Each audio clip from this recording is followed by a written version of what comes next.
Close your eyes and picture a time machine. Not the shiny chrome sci-fi kind, the honest kind. Because the very first thing that hits you when the doors open, before you see a single mammoth, before you meet a single ancestor, isn't a sight at all. It's a smell. A thick, warm, eye-watering wall of it. Wood smoke, sweat, animal fat, damp fur, bodies, breath. And under all of it, the deep, earthy funk of 300,000 years of humans who had never once heard the word deodorant. We talk about the past like it's something you look at, a painting, a documentary, a history book.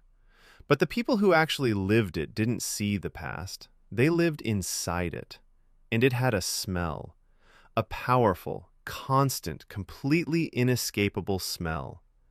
And here is the thing nobody tells you. That smell was not just background noise. For most of human history, smell was information. It told you who your family was, who to trust, who to avoid, who to love, whether the meat was safe, and whether the stranger was sick. The story of how ancient humans smelled is secretly the story of how we survived, how we chose our mates, and how we became human in the first place. So take a deep breath, possibly your last clean one for a while. Let's go back. Where the smell comes from. First, let's clear up the biggest misconception about body odor, because it's one most people get wrong their entire lives. Sweat does not smell. Fresh sweat, straight out of your body, is almost completely odorless. What actually creates that smell is bacteria. Your skin is a teeming jungle of microbes, and they eat your sweat. Specifically, they feast on the thick, rich sweat that comes from a special type of gland called the apocrine gland, found mostly in your armpits and groin, which only switch on at puberty.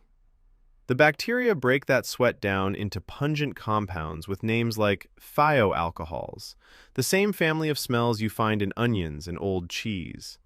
And that is the smell. So your body odor isn't really you. It's the smell of a billion tiny organisms having lunch on your skin. You're not stinky, you're an ecosystem. Now, ancient humans had exactly the same glands and exactly the same bacteria. The difference is that they had no soap to reset the system, no clean shirt to change into, and no shower at the end of the day. The bacteria just kept working, uninterrupted, for a lifetime. By modern standards, every single person you have ever admired from history smelled, to put it kindly, intense. The nose-blindness paradox. But here is the twist, and it's a big one. They almost certainly didn't notice. Because of a phenomenon called olfactory adaptation, or as you might know it, nose-blindness. Your sense of smell is built to detect change. When a smell is constant, your brain simply turns the volume down and stops reporting it.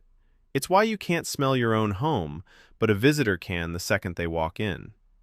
Now imagine a world where everyone smells strong, all the time, from birth to death. There is no contrast. There is no fresh person walking in to remind you.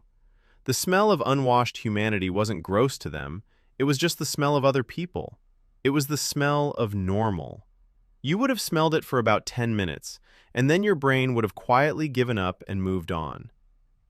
So remember that as we go, because this is the real key to the whole story. We are not asking whether ancient people were disgusting. By their world, they weren't. We are asking what the actual default smell of a human being is, once you strip away the very recent, very strange invention of smelling like a tropical breeze. The gene that decides if you stink. Here's where it gets genuinely fascinating, because not everyone is built to smell the same. There is a single gene, with the deeply unglamorous name ABCC11, that essentially decides how much body odor you produce. And it controls something else too. Something that sounds totally unrelated, the type of earwax you have. People with the wet version of the gene have sticky earwax and produce a lot of underarm odor. People with a specific mutation have dry, flaky earwax and produce almost no body odor at all. In 2006, Geneticists at Nagasaki University, led by a researcher named Koichiro Yoshiura, pinned this down. And the kicker is in the distribution. That low-odor mutation is rare in people of European and African descent, but it's carried by the overwhelming majority of people of East Asian descent, which means a huge chunk of humanity is, genetically, barely capable of producing body odor at all. It is not a coincidence that the deodorant industry historically struggled to sell anything in parts of East Asia. You can't fix a problem that, biologically, isn't really there. Smell as a love language. But ancient humans didn't just smell each other, they chose each other by smell. And we have the science to prove it. In 1995, a Swiss researcher named Klaus Wedekind at the University of Bern ran one of the most famous experiments in the history of attraction. It's now known simply as the sweaty t-shirt study. He had a group of men wear the same t-shirt for 2 nights. No soap, no deodorant, no cologne. Then he had women smell those shirts and rate them. The result was extraordinary. The women were consistently most attracted to the scent of men whose immune systems were the most genetically different from their own. A cluster of immune genes called the MHC. In plain terms, their noses were sniffing out a partner who would give their future children a stronger, more varied immune system. They weren't smelling sweat. They were smelling genetic compatibility. So for hundreds of thousands of years, before dating apps, before makeup, before a single word was spoken, our ancestors were, on some deep level, falling in love with a smell. The spark you feel for someone might partly be your nose doing ancient, invisible math. And it goes deeper than romance. A newborn baby, just days old, can already pick out the smell of its own mother and will turn toward it. Mothers, in turn, can identify their own infant by scent alone. And here is something genuinely unsettling. We can smell fear. In one study at Stony Brook University, researchers collected sweat from terrified first-time skydivers and, separately, from people just exercising. When other people smelled the fear sweat, the alarm centers of their brains lit up, even though they had no idea what they were smelling. Our ancestors could, in a very real sense, smell danger in the air on the bodies of the people around them. Smell wasn't just perfume, it was an early warning system. Do humans have pheromones? This raises a question perfume companies have been exploiting for decades. Do humans have pheromones? In many animals, a pheromone is a single chemical that flips a switch, triggering attraction or alarm almost automatically. A boar releases one called androstenone that can make a sow freeze on the spot. For years, scientists have hunted for the human equivalent, focusing mostly on a compound in male sweat called androstenedione. Some studies hint it can nudge a person's mood or attention. Others find nothing at all. And we seem to have largely lost the special organ that many animals use to detect these signals in the first place. So the honest answer is that there is no proven magic human love chemical, no single molecule you can bottle and spray on. But, as the sweaty t-shirt study showed, scent still shapes attraction powerfully. Your ancestors weren't being puppeted by one chemical. They were reading an entire unique signature off another human body, which is far stranger and far more impressive than any love potion. Smell is memory. There's one more reason smell ruled the ancient world, and it's wired into the architecture of your brain. Of all your senses, smell is the only one with a direct, express line to the parts of the brain that handle emotion and memory. Sight, sound, touch, they all get processed through a relay station first. Smell skips the line entirely.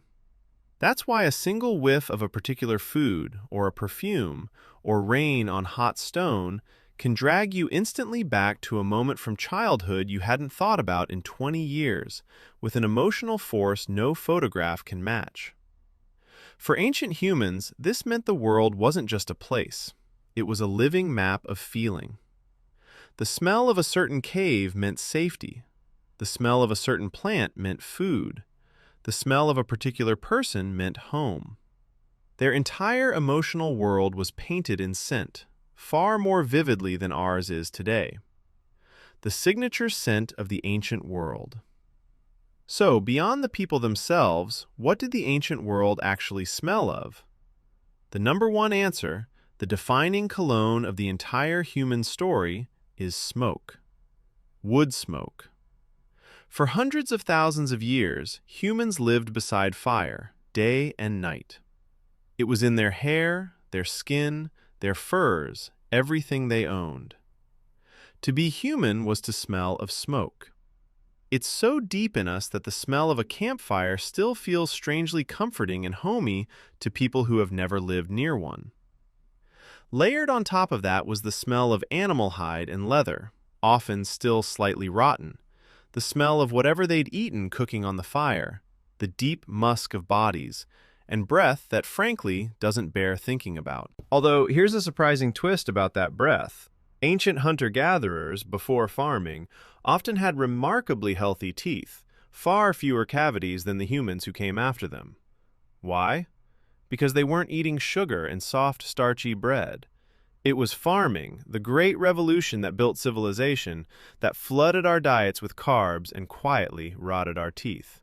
So in a strange way, the earliest humans may have had fresher breath than the medieval kings who came tens of thousands of years later. Progress is rarely a straight line. The smell of work. As soon as humans built villages and cities, smell also became a map of what you did for a living. Some jobs marked you for life. The worst of all was the tanner, the person who turned animal skin into leather. To do it, they soaked hides in urine and animal dung to loosen the hair and soften the skin. Tanneries reeked so violently that they were almost always banished to the very edge of town, downwind, where the smell couldn't reach the wealthy. A tanner could be identified by his smell from across a market, and smell became a marker of class. The rich could afford perfumes, oils, and incense, and floated through life in a cloud of expensive scent. The poor smelled of sweat, smoke, animals, and labor. For most of history, you could quite literally smell how much money a person had. The phrase, "the great unwashed," wasn't a metaphor, it was a description. You could smell sickness. Here is a power our ancestors had that we have almost completely forgotten. They could smell illness. Disease has a scent. Untreated diabetes can make a person's breath smell sweet and fruity. Certain infections give the skin a distinct odor. Typhoid was said to smell like baking bread, and other fevers like a butcher's shop. Ancient physicians, including Hippocrates himself, would deliberately smell a patient's breath, sweat, and wounds to diagnose what was wrong. Because for thousands of years, your nose was one of the only medical instruments available. And this isn't ancient superstition, it's real. Today we train dogs to detect cancer, malaria, and even COVID by smell. There is a Scottish woman named Joy Milne who can smell Parkinson's disease on a person years before any symptoms appear, a discovery that is now helping scientists build an actual diagnostic test. Our ancestors lived by that same nose. In a world without thermometers or blood tests, the ability to smell that something was wrong with a person, or with the food, was the difference between life and death. So, did they even try to smell good? Now, you might assume that before modern times, nobody cared, that people just marinated in their own funk and shrugged, and that is completely wrong. The desire to smell good is shockingly ancient.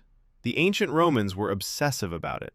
They didn't have soap for bathing, so instead they rubbed their entire bodies in olive oil and then scraped it all off with a curved metal tool called a strigil, dragging away the oil, sweat, dead skin, and grime in one go. And here's the detail that lives in my head rent-free.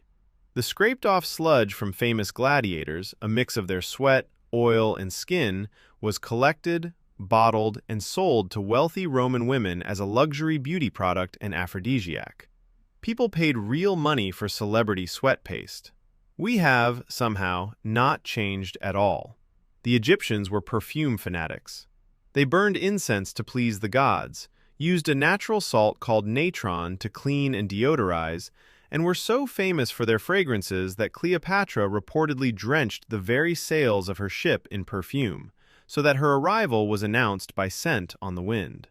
And scent was serious money.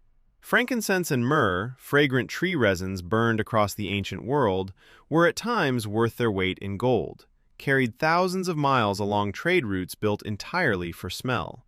There is a reason that, in the story, wise kings brought a newborn child gold, frankincense, and myrrh. Two of those three gifts were perfume. Soap itself is ancient too. Clay tablets from Babylon, over 4,000 years old, record recipes for a soap-like paste made by boiling fats with wood ash, though it was used mostly for cleaning wool, not scrubbing yourself. And the world's oldest known perfume workshop, a sprawling Bronze Age factory, was unearthed on the island of Cyprus by the archaeologist Maria Rosaria Belgiorno, where they were blending scents from herbs and flowers 4,000 years ago. The myth of the filthy ancestor. This is where we have to bust a comfortable myth. We love to imagine the past as one long, uniform cloud of filth, with us as the clean, enlightened exception. But the truth is messier and more interesting. Many ancient peoples were, by the standards of what came later, remarkably clean and scent-conscious. The Romans had grand public baths that were the social heart of the city. Many cultures bathed in rivers daily and rubbed themselves with fragrant oils and herbs. In fact, one of the smelliest, dirtiest periods in all of Western history wasn't the deep ancient past at all. It was medieval and early modern Europe, after the Roman baths had crumbled and a strange fear of bathing took hold, with some people believing water spread disease. So the ancient Egyptian, draped in perfume and incense, may well have smelled far better than the medieval European who came thousands of years later. Smell, like everything else in history, did not simply get better over time. It rose and fell with the civilizations that carried it. The nose of a Neanderthal. Here is something that sounds like science fiction but is completely real. We can now reconstruct how extinct humans smelled the world because we have their DNA. Scientists have taken the smell receptor genes straight out of Neanderthal and Denisovan genomes, rebuilt those tiny receptors in the lab, and tested what they react to. And it turns out our vanished cousins were tuned a little differently than us. Neanderthals appear to have been somewhat less sensitive to certain green and floral scents, and more sensitive to some sulfur-like and spicy ones. In other words, they didn't just look different from us.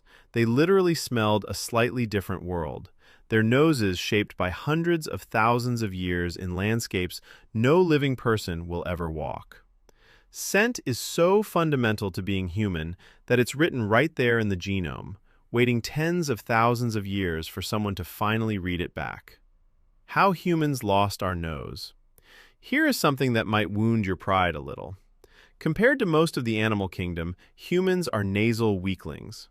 A dog experiences the world as a symphony of smell we can barely comprehend. Over our evolution, as our ancestors came to rely more and more on sharp eyesight and big brains, we let our sense of smell wither, and we carry the genetic ghosts of this. Humans have around 400 working genes for smell receptors, but we also carry hundreds more that are broken and switched off, fossils of a sharper-nosed past. We traded our nose for our eyes. And yet, don't feel too bad, because even our diminished nose is staggeringly powerful. By one famous estimate from researchers at Rockefeller University, the human nose can distinguish somewhere in the region of 1 trillion different smells. So while our ancestors couldn't track prey by scent like a wolf, their noses were still incredible instruments, reading a world of information we now mostly ignore. They could smell rain coming. They could smell sickness. They could smell their own child in the dark. Why you think it's gross? So if the smell of a human being is natural, normal, and was completely unremarkable for 99% of our history, why are you so deeply convinced that it's disgusting? The answer is almost insultingly recent. The modern terror of body odor was, to a large degree, invented and sold to you. The first commercial deodorant appeared in the late 1800s, and the first antiperspirant in the early 1900s. But people didn't rush to buy them because most didn't think they had a problem. So in 1919, an advertising man named James Webb Young ran a now legendary campaign for a product called Odorono, which reframed body odor as a shameful, secret social disease, something so embarrassing that your own friends would never dare tell you about it. It worked terrifyingly well. Within a few short decades, an entire civilization had been taught to be ashamed of the way a human being naturally smells. The instinct that makes you reach for deodorant every morning isn't ancient wisdom. It's a marketing campaign barely 100 years old. So, what did ancient humans smell like? They smelled of wood smoke and earth and animal hide. They smelled of their diets, their fires, their labor, and the billions of bacteria living happily on their skin. They smelled, overwhelmingly, like human beings. Sometimes they masked it with perfume and incense and scraped off gladiator sweat. Mostly they simply didn't notice, because everyone around them smelled exactly the same. And that's the part that should stick with you. You, right now, scrubbed and deodorized and faintly scented with something called ocean breeze or mountain rain, are the strange one. You are the historical anomaly. For 300,000 years, a human smelled like a human, and nobody thought twice about it, because that wasn't the smell of being dirty, it was just the smell of being alive. So the next time you catch a whiff of wood smoke on a cold night and feel that odd, deep sense of comfort you can't quite explain, understand what it really is. That's 100,000 years of ancestors sitting around a fire, telling you you're home. Thanks for watching.